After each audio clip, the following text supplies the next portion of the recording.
Não acumulem tesouro sobre a terra, onde as traças e a ferrugem corroem, e onde os ladrões escavam e roubam. Mas ajuntem tesouros no céu, onde as traças e a ferrugem não corroem, e onde os ladrões não escavam nem roubam, porque onde estiver o seu tesouro, aí estará o seu coração. Os olhos, eles são a lâmpada do corpo. Se os seus olhos forem bons, todo o seu corpo estará cheio de luz. Se os seus olhos forem maus, todo o seu corpo estará em trevas. Portanto, se a luz que existe em você são trevas, que grandes trevas serão. Ninguém pode servir a dois senhores, porque ou irá odiar um e amar o outro, ou irá se dedicar, a um e desprezar o outro. Vocês não podem servir a Deus e às riquezas. Ainda um pedacinho do verso 25. Por isso, digo a vocês, não se preocupem com a sua vida, quanto ao que irão comer ou beber, nem com o corpo, quanto ao que irão vestir. Agora sim, podem assentar.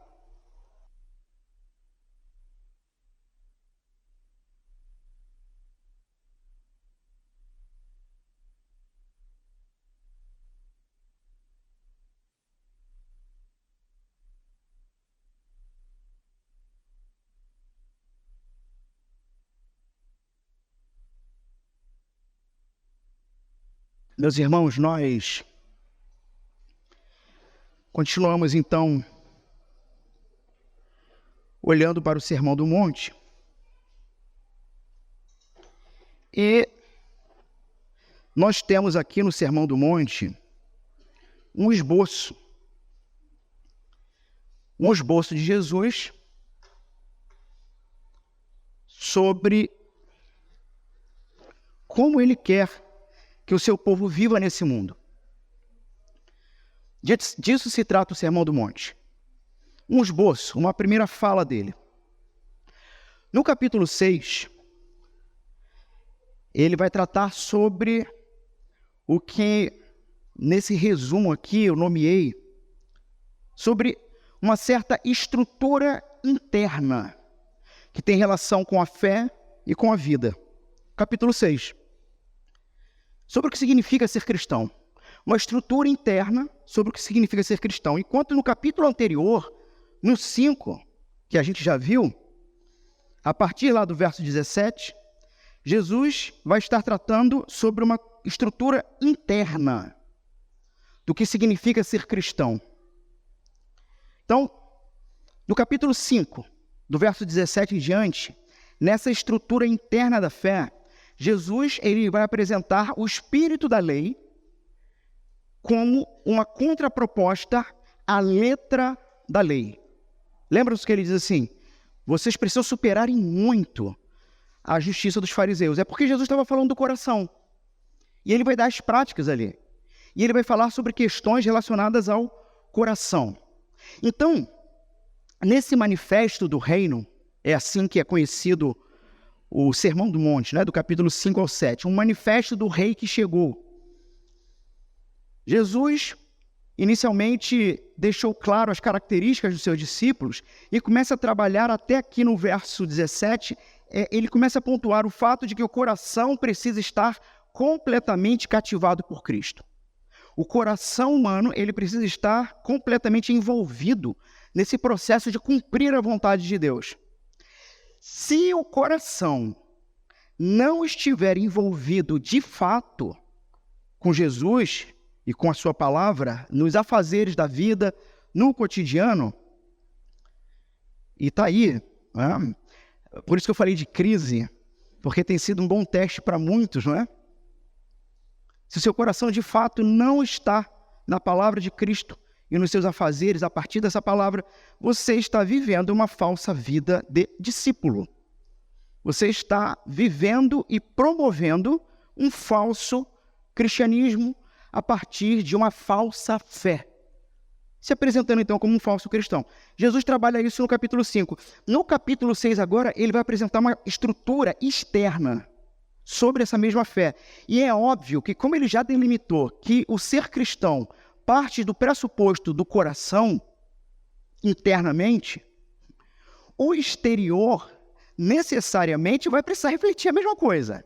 Então, tendo definido isso, o coração como a fonte original da verdadeira fé, no capítulo 6, Jesus agora vai apresentar verdadeiras práticas de vida espiritual. No capítulo 5, ele apresenta práticas meio que do cotidiano. Faz referências, inclusive, aos 10 mandamentos. No capítulo 6 agora, parece que Jesus ele tem uma intenção de revelar práticas religiosas verdadeiras, ou com conotações verdadeiras.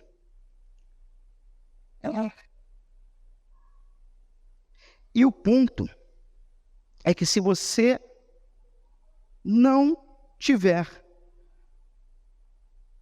o coração limpo por Jesus, tudo o que você fizer de cunho religioso, e a gente pode definir assim o início do capítulo 6, enfim, tudo o que você fizer de cunho religioso, não tendo sido limpo primeiro por Jesus, e a gente tem que pontuar uma coisa muito séria, tá? E olha como é que Jesus coloca o negócio assim.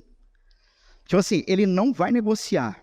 Porque quando ele aponta para o coração e quando ele aponta para as fontes e desejos do coração, Jesus está falando sobre algo, o próprio coração, em que você não tem controle. Num certo sentido. Você não tem controle.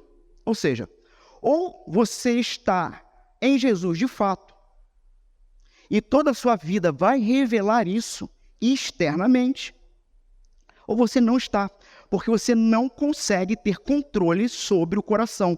E é Jesus dizendo o seguinte, porque o coração que eu estou propondo do discípulo é um coração que foi tocado por mim, que foi renovado, tirado das trevas e plantado no reino do Filho, no reino do amor.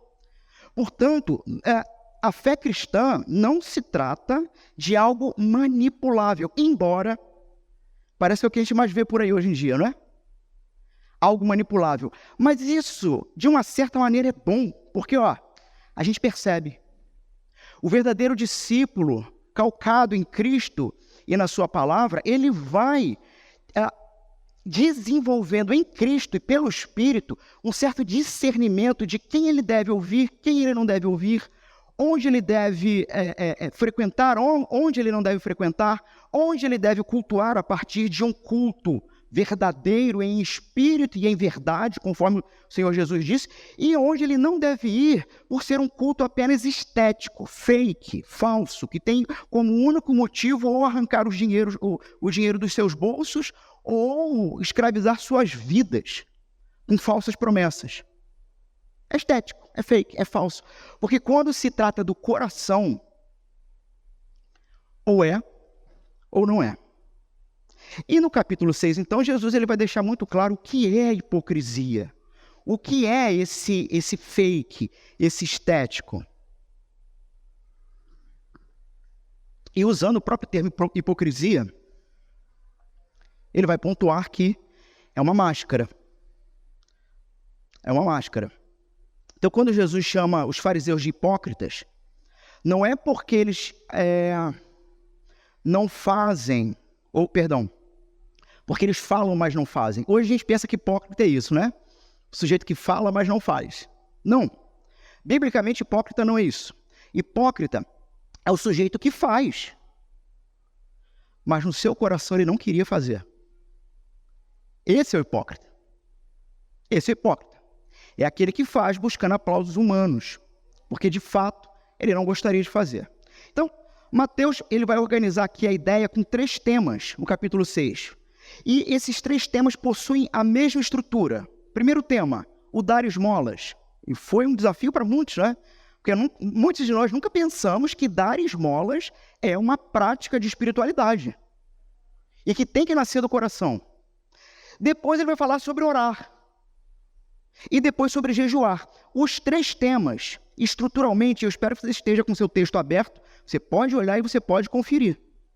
Os 3 temas possuem a mesma estrutura de organização e de fala, a mesma estrutura.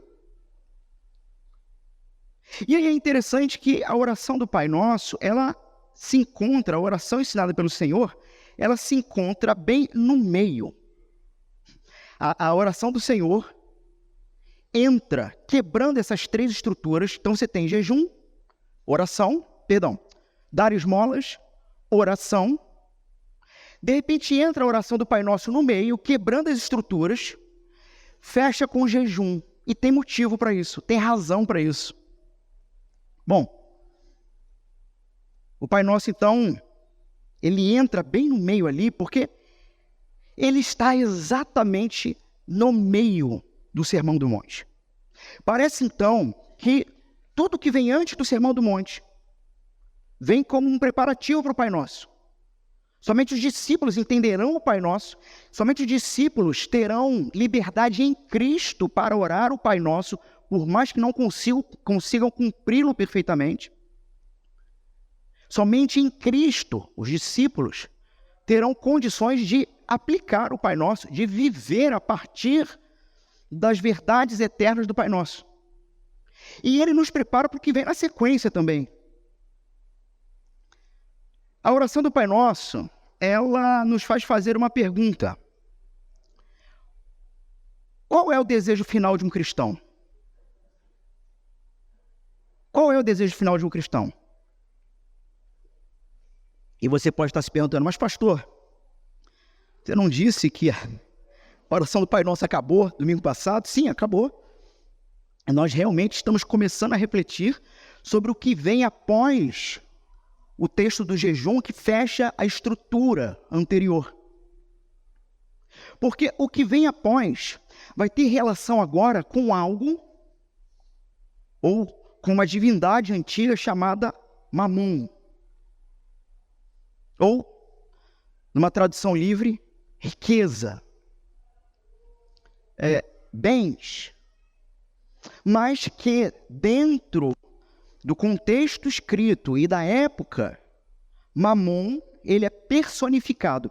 Vocês lembram no Pai Nosso, quando eu falei assim, a nossa tradução diz, livra-nos do mal. Lembram-se disso? Mas eu expliquei para vocês que a estrutura do grego, na verdade, personifica esse mal. Então, a melhor tradução é livra-nos do maligno, porque é um ser, é um ente. Da mesma maneira, riqueza, sim, está falando de dinheiro. Só que você tem aqui quase que uma jogada aqui, mental, vamos dizer, para não chamar de uma pegadinha com uma palavra só. Porque as 2 verdades se aplicam nessa palavra. Mamon aqui, ou riquezas, dinheiro, não somente tem de fato relação com riqueza, com posses, tem relação com isso, mas intencionalmente Jesus está afirmando que essas posses podem vir a se tornar um ente na sua vida, um ser personificado, do qual era chamado de Mamon, um ídolo. E vocês, alguns estranharam eu ter lido até o verso 25 e parei no 25, porque na verdade o 25 é para domingo que vem. Se eu não me engano. Eu acho que é. O 25 é para domingo que vem. Mas o que nós temos aqui, meus irmãos, agora é um grande bloco. É um grande bloco que começou do 19 e vai até o 30 e pouco. Vai até o final do capítulo 6. Um grande bloco. Onde, dentro do Pai Nosso, foi respondida essa pergunta: qual é o desejo final do cristão? Para depois do Pai Nosso apontar uma problemática. Qual é a problemática? Uma problemática humana, que tem relação com dinheiro. E, meus irmãos, desculpa aqui a expressão, mas é uma desgraça falar de dinheiro. Tu fala de dinheiro com o indivíduo, chega a se tremer. Dependendo, óbvio, do motivo. Se for dizer que eu vou dar o dinheiro, né? Sempre é bem-vindo. E por que eu estou dizendo que é um grande bloco? Porque Jesus, ele apresenta estruturalmente as questões relacionadas com dinheiro e a idolatria ao dinheiro, para na sequência, ele deu a causa. Para na sequência, a partir do verso 25, dar a consequência, dar o efeito. Não andeis ansiosos. Por que não andeis ansiosos? Aí você lê o verso 24. Porque ninguém pode servir a dois senhores. Jesus está partindo de um pressuposto, e olha que aqui já vai um spoiler para domingo que vem.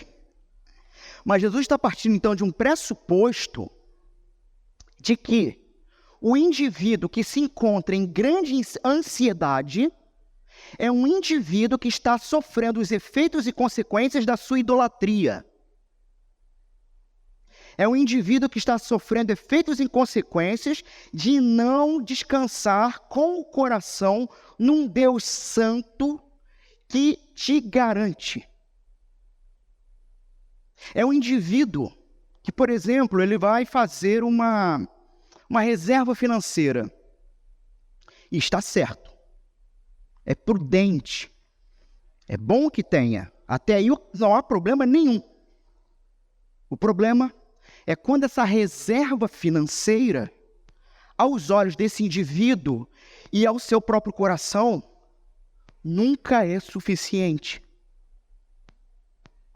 E ele se torna um sovina. E ele se torna um mão de vaca. Né? E ainda tem coragem de nomear o pecado dele com um nome bonitinho, sabe? Não, eu não sou... não sou sovina. Eu queria um termo mais pesado para sovina, um sinônimo. Me falta aqui um sinônimo. Sabe? Oi? Tio Patinhas. Ok. Tá valendo. Pão duro. É que eu queria usar um termo bíblico e teológico. Mas, enfim, vocês entenderam o ponto. Aí o sujeito diz, não, eu não sou isso. Eu sou prudente, irmão. É igual o sujeito que fala assim, eu não sou alcoólatra. Eu apenas pratico com constância hábitos etílicos. Quer dizer, é uma maneira de você enfeitar o seu pecado. Você enfeita o pecado. Então, por isso eu afirmei, há um grande bloco aqui. E que, óbvio, por conta de tempo, eu preciso separar no meio aí. Porque você tem temas diferenciados, mas eles estão interconectados. Por quê? Porque se você obedecer ao Senhor Jesus Cristo, não servindo a dois senhores, eu vou ver sobre isso, a consequência disso será o fim da ansiedade. Porque você aprende a descansar no Senhor. E uma pessoa que descansa no Senhor, uma pessoa que de fato descansa no Senhor e morreu para esse mundo, eu costumo dizer isso em alguns discipulados, imagine alguém que perdeu todo o encanto por esse mundo porque ficou encantado com Deus. Porque Deus se tornou a fonte da sua apreciação. Um indivíduo que chega a esse ponto é um indivíduo que é capaz de transformar o mundo. E foi exatamente isso que aconteceu com os discípulos. Homens e mulheres na sua época, que foram tão impactados com a mensagem do Cristo, que nada, nem ninguém nesse mundo mais importava do que o próprio Jesus. Irmãos, vocês acham que aqueles homens impactados por Cristo, engajados na obra, sem medo agora da morte, têm tempo para ficar, desculpa a expressão, de fricote com a vida? Não tem tempo. A obra é urgente. Não dá tempo de você ficar costurando besteira de um irmão para com o outro. Não dá tempo de ficar de 9 horas. Não dá tempo de ficar perguntando para o pastor, pastor, pode ou não pode? Meu irmão, parafraseando Paulo, há tantos anos que você se encontra nessa palavra e você ainda está no mingau. Porque cristão que fica pode ou não pode é cristão que tem medo de abrir a palavra de Deus e no Espírito encontrar equilíbrio para a vida, assumindo todas as suas decisões diante de Deus e diante dos homens.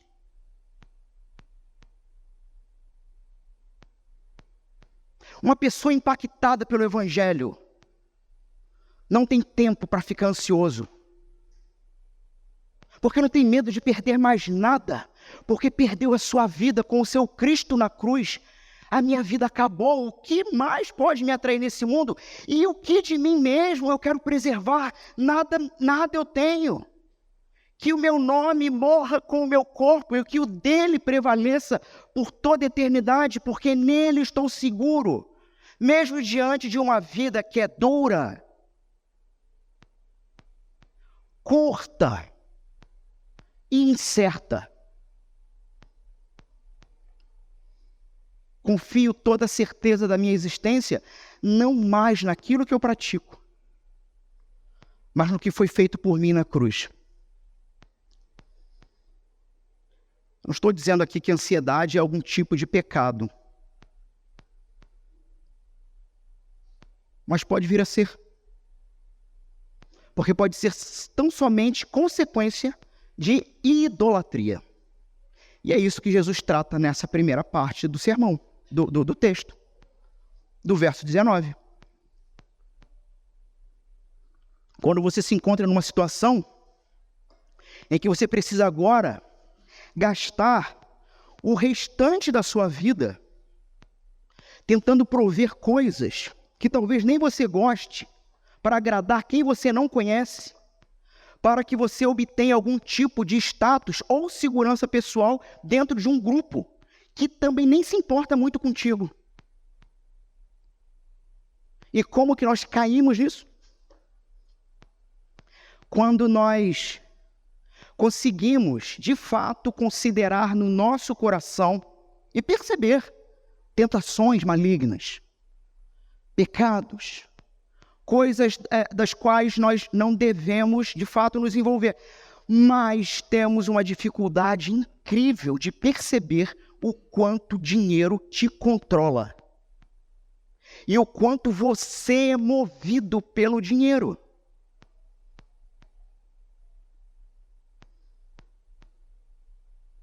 Muitos pensam, meu grande problema é a luxúria. Óbvio que a luxúria é um pecado. Só que está na cara. Mas ninguém para pensar. Eu sou ganancioso. Eu sou alguém que está construindo a minha vida a partir de falsas propostas de segurança, das quais a palavra de Deus chama ídolos.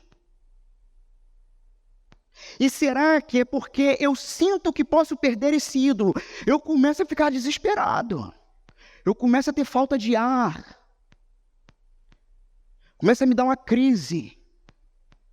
Será que é porque você sente que está esvaindo entre seus dedos aquilo que você pensava que controlava e que, na verdade, não sacou que é aquilo que está controlando a sua vida e está te deixando desesperado?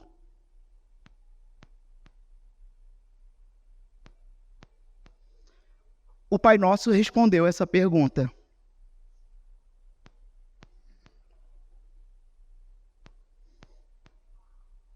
Qual é o desejo final de um cristão? Só uma pausa rápida. Tem alguma coisinha estourando aqui na caixa? Faz a experiência de baixar todos os canais para ver se melhora, porque senão, vai para a gravação. Parou. Qual é o desejo final de um cristão? Resposta do Senhor Jesus no verso, no trecho anterior com a oração. Qual é a resposta dele? Bom, observe e guarde o Pai Nosso. E você vai descobrir que o verdadeiro cristão deseja que o nome dele seja maior do que o nosso. Nome de Cristo, nome de Deus. O verdadeiro cristão deseja que o reino dele seja estabelecido e não o nosso. E o verdadeiro cristão é aquele que deseja que a vontade dele seja realizada e não a nossa. E quando a gente começa não somente a orar, mas a viver dentro desses pressupostos, o verso do 19 ao 24, ele começa a ser, vamos dizer assim, liquidado, no sentido de estar resolvido, porque não é mais o meu reino, porque de fato estou orando por algo que não tem em si relação com o meu bem-estar. Não é mais a minha vontade, mas a vontade dele, que é boa, perfeita e agradável, para ele, não para mim. Não para mim. E quanto a nós, ainda, qual é o desejo do homem? E como que a oração do Pai Nosso ela está conectada com os versos seguintes? Nós desejamos viver na dependência do Senhor. Na dependência dele quanto? O seguinte, todas as nossas necessidades diárias, tanto físicas quanto espirituais, Jesus supre. Diga-me, uma pessoa que ora e vive a partir desse pressuposto, é uma pessoa que vive triste? Vocês acham que isso é possível? Se ela está vivendo triste, é porque ela está gastando tempo e energia dela com qualquer outra coisa, menos com o reino e os afazeres do reino. Faz sentido? Jesus supre as necessidades físicas e espirituais. Nós desejamos viver na dependência do Senhor quanto a estar em paz com o Senhor e com o nosso semelhante. E Ele, Jesus, Ele nos perdoa. Ele nos dá a capacidade necessária para o perdão aos outros. Nós desejamos passar com louvor em todos e quaisquer testes que forem colocados. E é Ele, Jesus, é quem nos ajuda a passar, aprovado. E testes aqui, eu estou usando a forma genérica mesmo. Provas que o Senhor coloca e tentações malignas. O Senhor Jesus não falou para a gente orar pedindo que nos livrássemos dos testes, mas que nos livrássemos do maligno, porque os testes virão. Mas só passaremos se formos dependentes dele. Desejamos isso, inclusive pedindo ao Senhor que ele impeça que Satanás provoque tentações acima do que podemos suportar. E é o Senhor que faz isso. Martinho Lutero já dizia, o diabo é o diabo de Deus. O diabo é o cachorro de Deus. É o cãozinho de Deus que se encontra numa coleira, onde o Deus todo soberano dá mais corrente a quem e na situação que lhe apraz, e puxa a corrente e engasga o animal quando lhe é da sua vontade. Quantos temem mais Satanás do que Deus, né? Se soubesse que Satanás estava numa coleira, não temeriam mais o cão.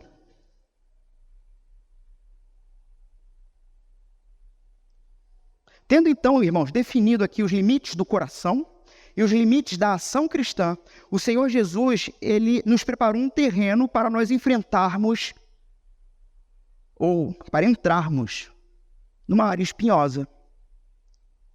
Uma área que é espinhosa não somente para cristãos ou como cristãos, mas uma área que é espinhosa para a humanidade, de forma geral.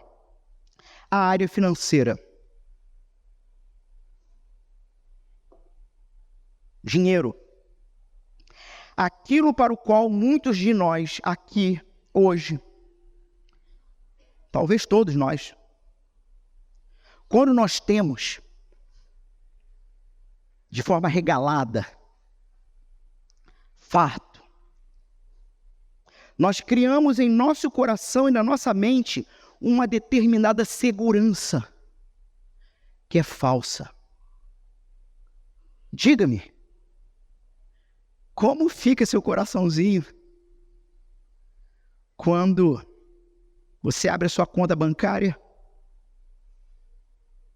e ela está fofinha, recheadinha, depois de ter passado um final de mês difícil? Irmãos, o sentimento, a sensação é que a gente pode dominar o mundo.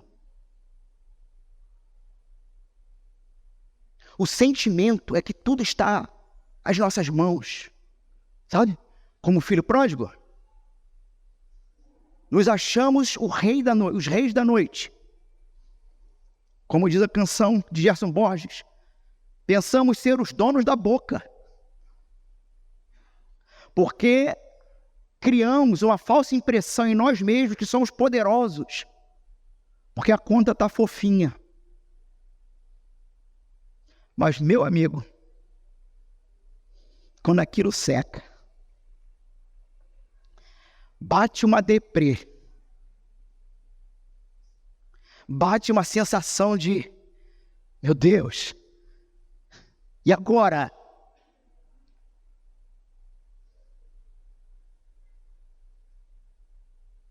E inclusive, tanto numa sensação boa quanto na sensação ruim, por Cristo não ser o centro desse cenário, nós temos a tendência de fazer as maiores burradas das nossas vidas. Tanto com o gasto inconsequente, quanto com atitudes e decisões, desculpe novamente a expressão, estúpidas, idiotas, achando que na força do nosso braço vamos tornar aquela conta de novo palatável. Pegamos emprestado, fazemos empréstimo, arrumamos trabalho extra, negligenciamos o dia do Senhor. Porque queremos ter de novo aquela sensação. E não estamos sacando que estamos numa rota de idolatria. Onde aquilo que você pensa te domina, que você pensa dominar, aquilo que você pensa que é o que você tem controle e te dá os prazeres e alegrias da vida, é exatamente por aquilo ali que você vai se matar. É exatamente por aquilo ali que você vai acabar com a sua família. É exatamente por aquilo ali que você vai perder todos os seus filhos.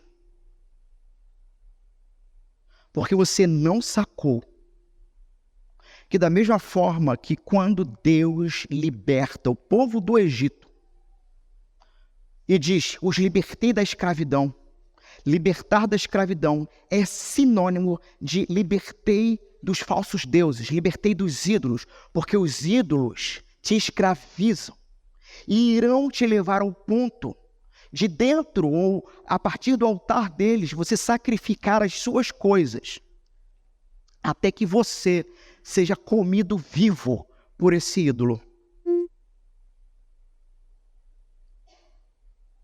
Da mesma forma, a proposta do Cristo, Filho de Deus, Jesus, uma proposta de libertação, de liberdade da escravidão, libertação da escravidão. Porque é uma proposta de te libertar dos ídolos, de te libertar de si mesmo, de te libertar dos falsos desejos que ficam apertando a sua garganta e que você não percebe que você está ficando sem chão e sem ar. E nesse processo Jesus, ele se encontra olhando para você e dizendo, só volta para mim. Mas esse só volta para mim não significa necessariamente que a sua vida vai melhorar. Mas necessariamente significa ele dizendo com um sorriso e um abraço, só volte para mim, porque ainda que morras, viverás. E nisso você tem tudo. No entanto, quando o texto diz não acumuleis tesouros nesse mundo, é óbvio, novamente, o texto está implicitamente, claramente, objetivamente, falando de dinheiro, riquezas. No entanto, quando você pensa na ideia de idolatria, essas riquezas, elas podem também serem manifestas, não somente em dinheiro. Não acumuleis riquezas nesse mundo. Não depositeis esperanças em que qualquer coisa criada por Deus, da criação, desse mundo, irá suprir e satisfazer toda a falta e angústia que você sente. Porque no fim das contas, depois de ter tentado tudo na sua vida para suprir essa falta, nós estamos em qual iPhone, hein, irmãos? 15? Qual é o último? O 15 já saiu. Pois é.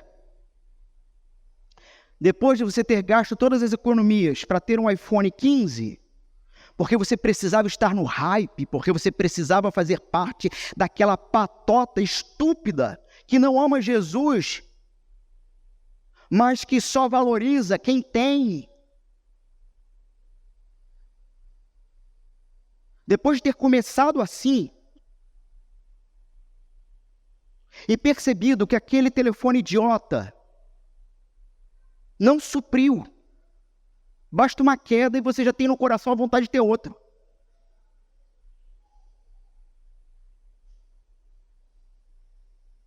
Você vai indo para drogas maiores, tentando suprir uma angústia. Você está idolatrando. Por fim, nessa sequência de eventos,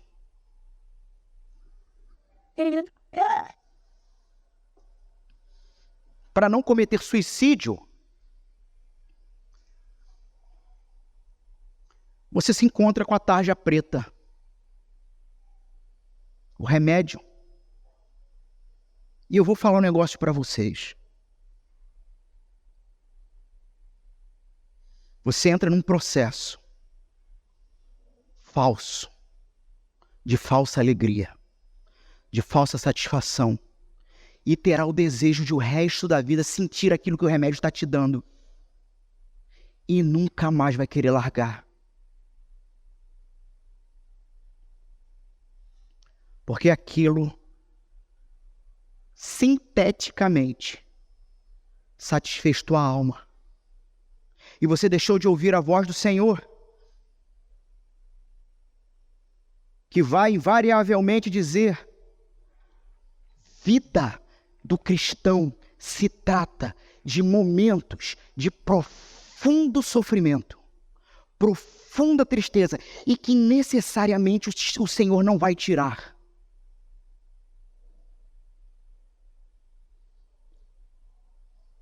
Charles Randall Spurgeon, pastor batista reformado, século XIX,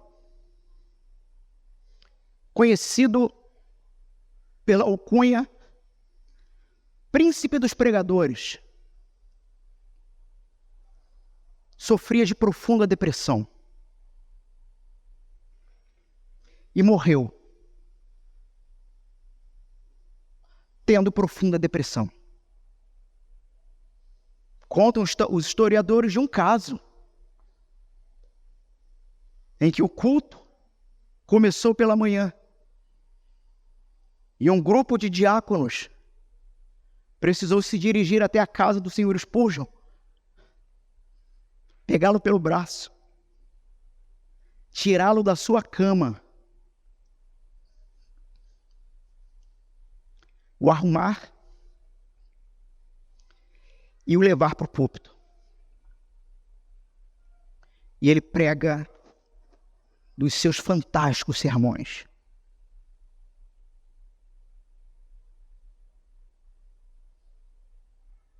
Óbvio que a depressão aí é um caso clínico, Não quer dizer que Spurgeon era um idólatra. Alguém pode fazer essa associação, não é? Mas a grande questão é que somos chamados pelo Senhor a enfrentar a vida, amadurecendo e percebendo quem nós somos e para quem vivemos, e pararmos de frescuras com a vida, porque não dá tempo. Não dá tempo de ficar tomando conta da vida dos outros. Não dá tempo de ficar se queixando de sua própria vida. Não dá tempo.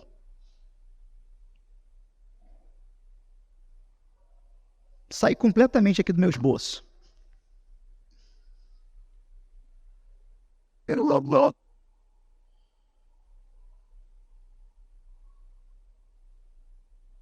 Nós temos então um tema central aqui, continua sendo confiança pessoal em Deus, após o Pai Nosso.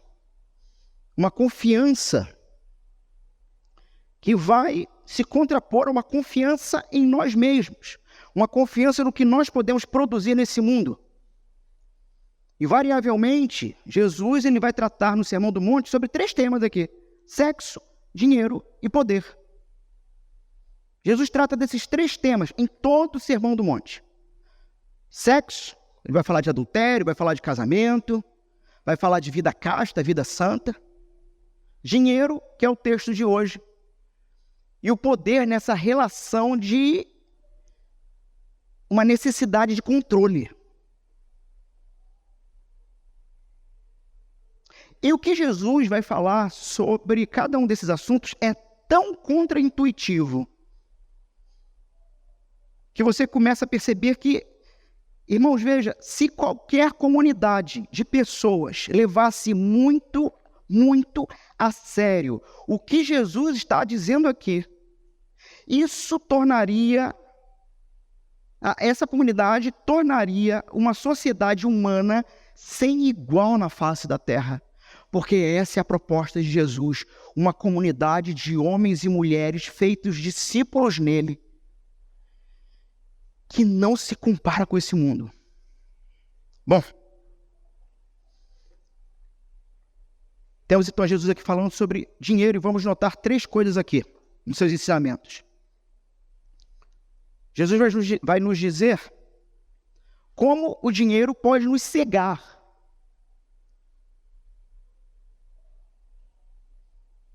Como o dinheiro pode revelar o que nos controla. Segundo. E então ele nos mostra como quebrar o poder do dinheiro nas nossas vidas. Como o dinheiro pode nos cegar? Vamos primeiro olhar então para a seção do meio. Nós temos aqui uma espécie de sanduíche. Uma primeira parte e uma parte final dentro desse trecho. Então, a seção do meio, verso 22 e 23, diz o seguinte: os olhos são a lâmpada do corpo. Se os seus olhos forem bons, todo o seu corpo será cheio de luz.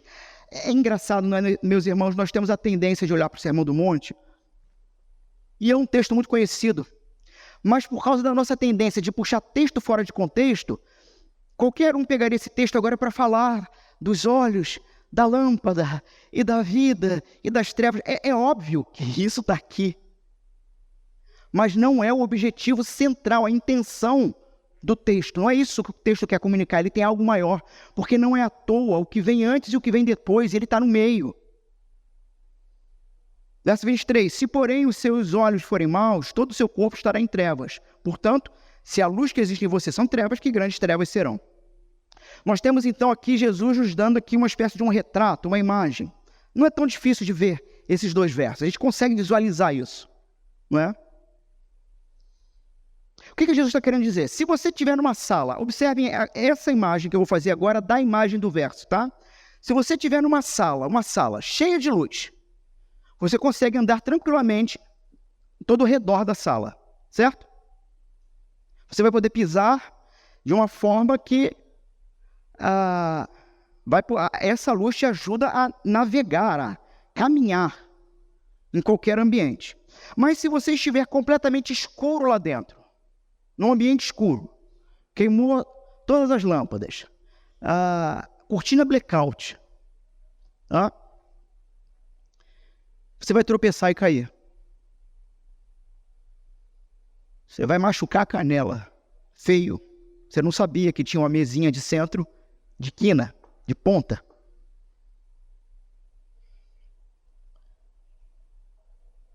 Da mesma forma, meus irmãos, se nessa sala, se a luz estiver acesa, mas os seus olhos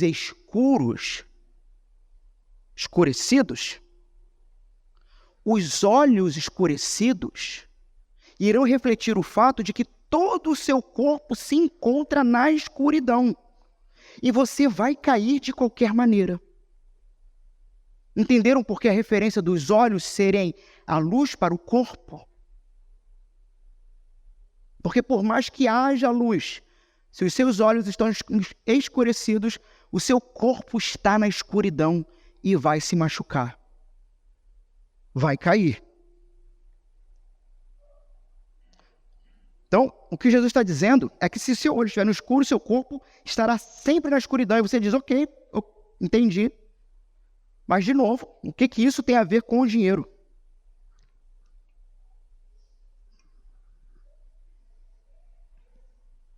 Não é à toa que o trecho de cima fala sobre dinheiro. A primeira parte e a última parte fala sobre dinheiro. Então, por que Jesus está fazendo, essa ilustração, essa fala sobre cegueira bem no meio? Meus irmãos, é óbvio. Vou fazer um trocadilho aqui.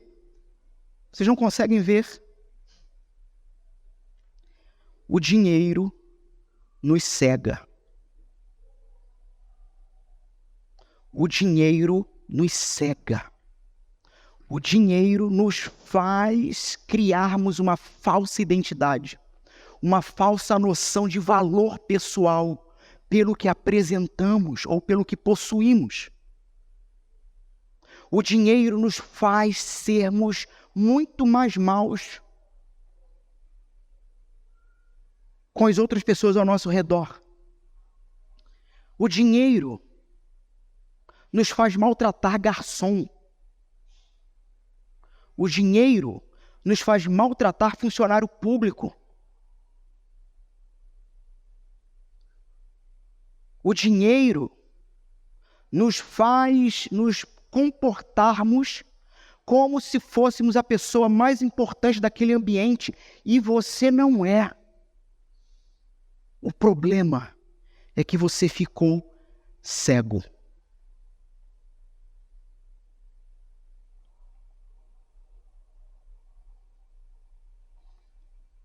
O texto então diz: se os seus olhos forem bons.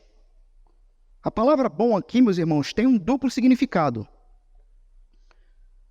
Um primeiro significado, aberto. Bons nesse sentido de fato, fisicamente abertos, saudáveis, que podem ver. Mas também é uma palavra que pode significar, por causa do contexto financeiro, generoso. Se os seus olhos forem generosos, sua vida vai ser generosa. Se os seus olhos forem mesquinhos,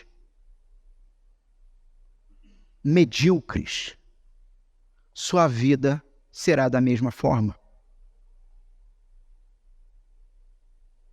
3 razões, então, pelas quais o dinheiro pode nos cegar. Primeiro, o dinheiro nos cega para a nossa própria influência. Perdão, para a sua... Deixa eu repetir. O dinheiro nos cega sobre a própria influência dele em nossas vidas. Deu para entender, não é? Que eu falei meio bem embolado aqui. Vou repetir. O dinheiro nos cega sobre a influência dele em nossas vidas. Nós não conseguimos ver o que ele está fazendo em nós. Você vai se intoxicando com aquilo. Você não percebe o quanto você está sendo modificado por aquilo.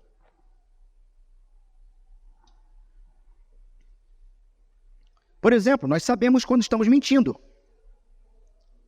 Você sabe quando você está mentindo, é algo claro, óbvio. Você sabe quando você está desejando. Você não tem dúvida disso. Você sabe quando você falou abusivamente com alguém. Você sabe que passou do limite.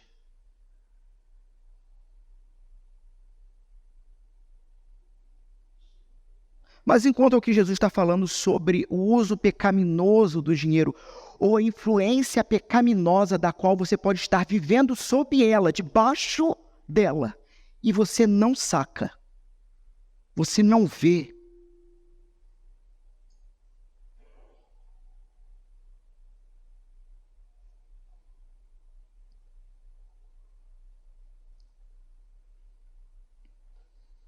Basicamente, meus irmãos, a Bíblia vai dizer, ou essa é a ideia, né? Que o pecado do dinheiro se encontra em um uso egoísta do dinheiro. Jesus vai falar, inclusive, sobre essa questão com muita frequência. E veja, eu tinha dado o exemplo da luxúria, né? Mas Jesus fala muito mais sobre a questão do dinheiro e dos bens do que sobre a própria luxúria. Então, me parece que essa questão de como vivemos a partir do dinheiro pode ser um pecado desenfreado. E ainda assim, poucas pessoas vão achar que não tem nenhuma influência com o dinheiro que tem ou que não tem na sua vida.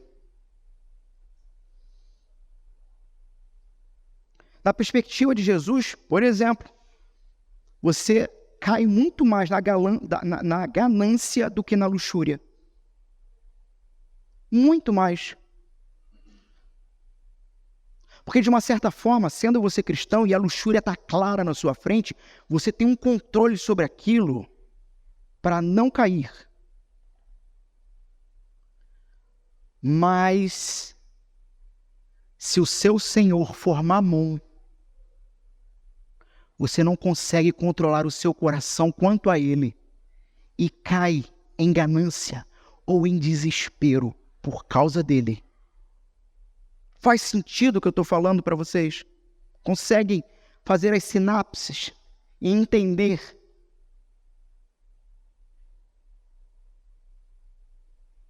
Portanto, meu amigo, seu maior problema pode não ser em si nenhum dos 10 mandamentos, da forma clara que eles estão ali, mas pode ser a sua relação com o dinheiro.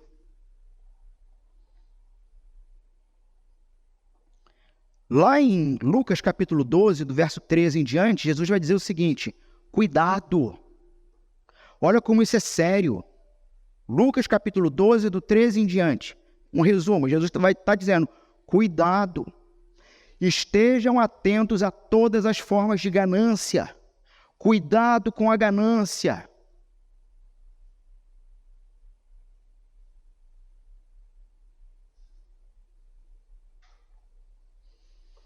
Em segundo lugar, o dinheiro ele tem o poder de nos cegar para as nossas escolhas quanto ao estilo de vida.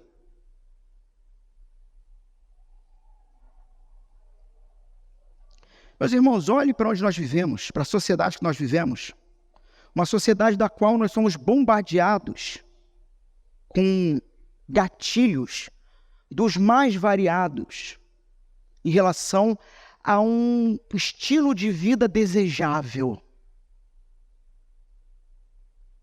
Um estilo de vida da qual eu seja a fonte da inveja para os outros, óbvio. Quero viver e me apresentar de tal maneira em que as pessoas desejem a minha vida. Ou eu estou enganado, ou não é isso que as estrelas, os all-stars, os youtubers e por aí vai, faz com que vocês acreditem nisso, que é necessário ter aquele relógio, É necessário ter aquele tablet. É necessário ter aquele carro, ter aquele celular. É necessário se endividar profundamente para ter aquele Air Jordan, aquele Nike.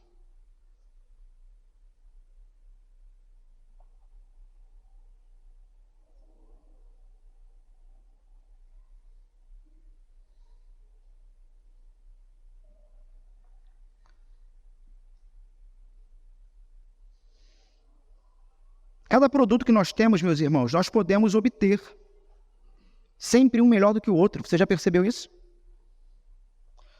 E de tudo, tá? Quando estivemos em São Paulo, um mercado lá, eu não tinha visto ainda por aqui. Aí agora eu já estou vendo aqui. Mas eu falei, caramba! Uma escova de dentes, um carvão ativo? Eu comprei.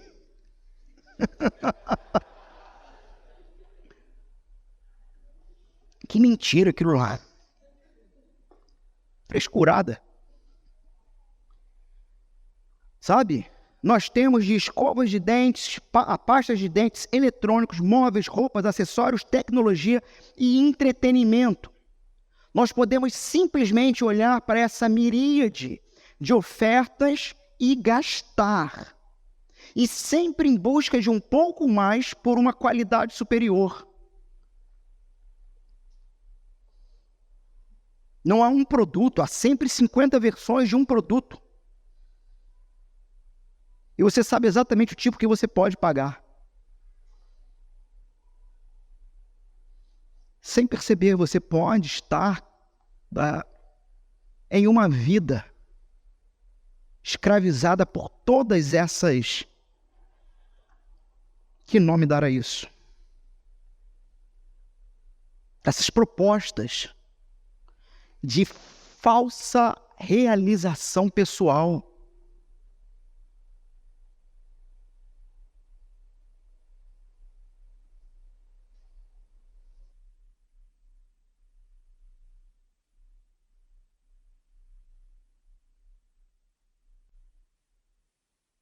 Com isso, nós acabamos vivendo sempre no limite.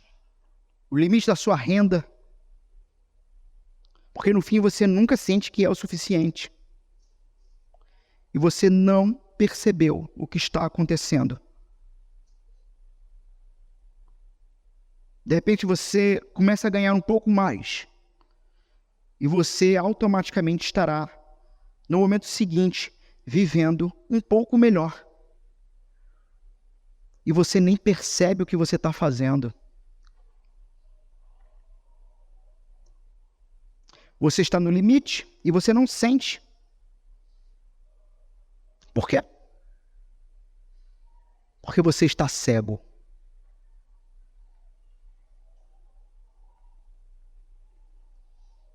Gastamos muito conosco mesmos e não temos ideia, às vezes, do que estamos fazendo. E aqui vai uma pergunta, vai um teste.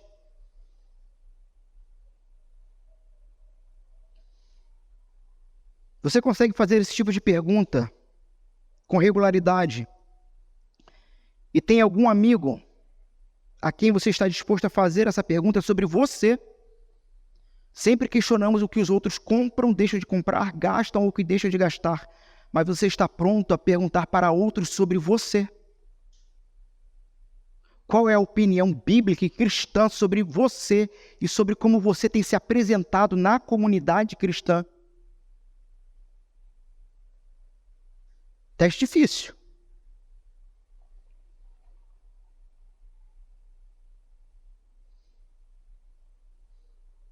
Você se analisa, regularmente, se porventura, por exemplo, será que estou gastando muito dinheiro com roupas? Quando não preciso? Estou gastando muito dinheiro com eletrônicos, com entretenimento, com móveis. Meus irmãos, meu problema é livro. E eu tenho que parar com esse negócio. Houve uma época na minha vida em que praticamente eu não tinha roupa. Era a mesma roupa, só era 2 mudas. Porque tudo que eu tinha eu gastava com livros.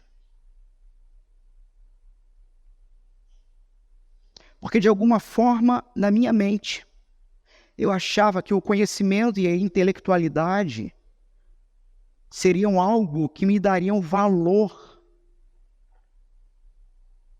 principalmente no meio pastoral.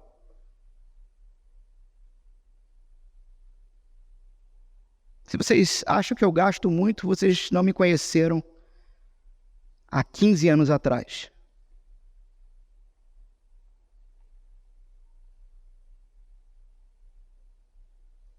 Talvez ao invés disso a gente não poderia realmente mudar as coisas, não poderíamos talvez viver de forma diferente, talvez não poderíamos doar mais, talvez não poderíamos ofertar muito mais esse dinheiro. A grande questão é que quando nós colocamos essa contraproposta, há um incômodo em quem ouve isso. Por que uma afirmação dessas te incomoda tanto? Porque você está cego. Seus olhos estão escuros e o seu dinheiro tem se tornado gradativamente o seu Senhor. Você vai passar a fazer tudo para manter o seu Senhor ao seu lado, porque é Ele que te dá segurança. Por isso que é tão incômodo quando a gente diz assim: irmãos, pratiquem a caridade, pratiquem a generosidade, ofertem, porque isso é bíblico e vem do Senhor. Olhe para o necessitado ao seu redor e doe. Mas uma proposta dessa faz com que nós encaremos o nosso ídolo, aquele que tem proposto falsas seguranças, e ele grita na nossa mente e coração: não faça isso. E você passa a fazer tudo para retê-lo. Você achava que ele te servia, mas na cegueira você não sacou que virou um escravo dele. Você não sacou que vai dedicar toda a sua vida a ele. Vai construir, como eu disse antes, no início, uma reserva financeira que nunca será suficiente. E o seu senhor, Mamon, vai impedir você de nem mesmo cogitar abrir mão dele, porque ele é o seu Senhor e ele dominou o seu coração. E quando o Senhor Deus Todo-Poderoso, Criador dos céus e da terra, lhe disser: entregue o seu dízimo, faça ofertas generosas para a sua comunidade, pois ela está engajada na minha missão. Quando Deus Todo-Poderoso usar a boca de um arauto para lhe ensinar, corrigir, educar, quanto a isso, você vai racionalizar.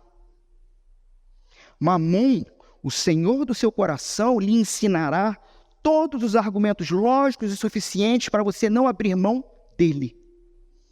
E por causa da cegueira, gradativamente abandonará a missão do único Deus, até que em algum momento você o abandone. Vocês não podem adorar 2 deuses ao mesmo tempo. Amando um Deus, acabarão odiando o outro. Acabarão não servindo o outro. Acabarão em uma vida de desobediência ao outro. A adoração o alimenta. A adoração se torna, então, o alimento do desprezo para com o outro. Vocês não podem adorar a Deus e adorar ao dinheiro.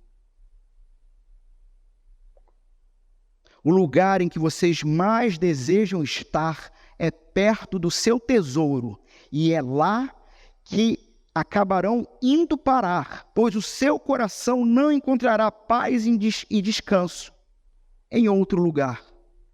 Ou será no Senhor Deus, ou será naquilo que sua alma cobiça, porque ele traz um sentimento de existência, dignidade. Se você servir ao dinheiro, Jesus não está abrindo concessões aqui, mas Jesus está afirmando que você não servirá a Deus. Se você escolhe a sua profissão por dinheiro, você não servirá a Deus. Se você escolhe o curso que você vai fazer por dinheiro, você não servirá a Deus. É por isso que, pela graça de Deus, eu abandonei a farmácia. Porque meu pai me deu um bom conselho quando eu era novo. Faça primeiro algo que lhe dê dinheiro. Depois faz o que você gosta.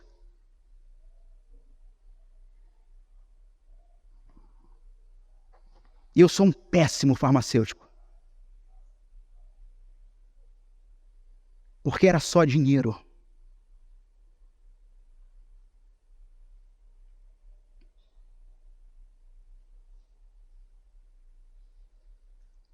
O dinheiro revela, então, o que realmente nos controla. Não vou me deter nesse ponto. Eu acho que já está claro. O dinheiro nos cega. O dinheiro revela o que nos controla. Só que, resumo, você quer saber? Você quer descobrir o que te controla? Já ouviram a expressão? É uma expressão, me parece, usada pela polícia. Siga o dinheiro. Vá até onde o dinheiro está. Descubra o caminho, a rota. Da onde vem o dinheiro e para onde foi? Você vai descobrir se aquilo é lícito ou ilícito. Siga o dinheiro. Eu não estou falando das contas que você precisa pagar mensalmente para a existência. Eu estou falando daquilo que você gasta por vontade própria. Observe em que esfera, em que local, no que você gasta com vontade própria o que lhe sobra. Siga o dinheiro. E você vai descobrir quem pode estar sendo o seu ídolo.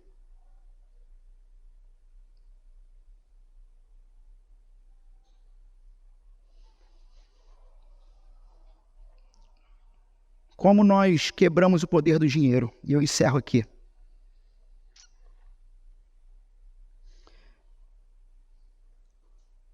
Jesus vai dizer o seguinte: não acumulem tesouros sobre a terra, onde as traças e ferrugem corroem, e onde os ladrões escavam e roubam, mas ajuntem tesouros no céu. Porque onde estiver o seu tesouro, aí estará o seu coração. Não objetivamente. E lembre-se, Jesus está falando para discípulos, pessoas que já foram transformadas por ele, pessoas que já foram libertas da escravidão, pessoas que têm plenas condições de obedecê-lo. Jesus não está falando com não cristãos aqui. Não cristãos ainda se encontram escravizados pelos desejos corruptos das suas almas e precisam, num encontro com o Cristo, perceberem que o Cristo abandonou a sua riqueza, se fazendo um bebê pobre, um homem humilde, um servo sofredor na cruz, o Rei ressurreto, que nos chama a vivermos na glória dele. Mas aos cristãos, Jesus está nos dizendo: intencionalmente observem suas próprias vidas. Não acumulem traças, tesouros onde traças, ferrugem, que também pode ser traduzido como mofo, ou ladrão leva, mas almeje a eternidade. Almeje aquilo que ninguém pode te tirar. coloque intencionalmente, ou construa intencionalmente, uma vida em que o seu tesouro